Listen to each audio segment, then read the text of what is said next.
আয়াত 46 ইউসুফু আইয়ুহাস সিদ্দিকু আফতিনা ফি সাবঈ বাকরাতিন সিমানি ইয়াকুলুহুন্না সাবউন ইজাফু ওয়া সাবঈ সুনবুলাতিন খুদরিন ওয়া উখরা ইয়াবিসাতিন লাআল্লি আরজিউ ইলান নাসি লাআল্লাহুম ইয়ালামুন।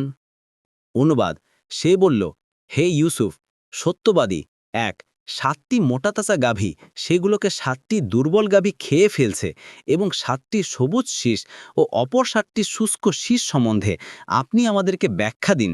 ২, যাতে আমি লোকদের কাছে ফিরে যেতে পারি ও তারা জানতে পারে। ৩, তাফসির। ১ নং ফুটনোটের বিবরণ। মূল ভাষায় সিদ্দিক শব্দ ব্যবহার করা হয়েছে। এই শব্দটি আরবি ভাষায় সর্বোচ্চ মানের সততা ও সত্যবাদিতার ক্ষেত্রে ব্যবহার করা হয়, বিশেষ করে যার কথা ও কাজ সত্য। এ থেকে অনুমান করা যেতে পারে যে কারাগারে অবস্থানকালে এই ব্যক্তি ইউসুফ আলাইহিসসালামের পবিত্র জীবন ও চরিত্র দ্বারা কি বিপুলভাবে প্রভাবিত হয়েছিল।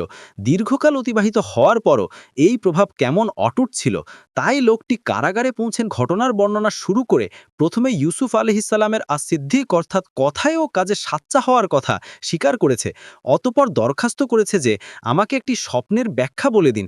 তখন ইউসুফ আলাইহিসসালাম তাকে এ স্বপ্নের ব্যাখ্যা বলে দিলেন। কেন তার কথা বাদশাহকে বলতে ভুলে গিয়েছিল সে ব্যাপারে কোনো তিরস্কার না করে অনুরূপভাবে তাকে এখান থেকে বের করে নিতে হবে এমন কোনো শর্ত না দিয়েই ২ নং ফুটনোটের বিবরণ। স্বপ্ন এই যে বাদশাহ ৬০টি মোটাতাজা গাভী দেখেছেন, এগুলোকেই অন্য ৬০টি শীর্ণ গাভী খেয়ে ফেলছে এবং ৬০টি সবুজ শীষ ও অপর ৬০টি শুষ্ক শীষ সম্বন্ধে তিনি দেখেছেন। ৩ নং ফুটনোটের বিবরণ, অর্থাৎ আপনি ব্যাখ্যা বলে দিলেই অচিরেই আমি ফিরে যাব এবং তাদের কাছে ব্যাখ্যা বর্ণনা করব। এতে সম্ভবত আপনার জ্ঞান গরিমা সম্পর্কে অবগত হবে, অথবা এর অর্থ যাতে জনগণ এ স্বপ্নের তাবির জানতে পারে, কেননা তারা তা জানার জন্য উৎসুক হয়ে রয়েছে। কুর্তুবী।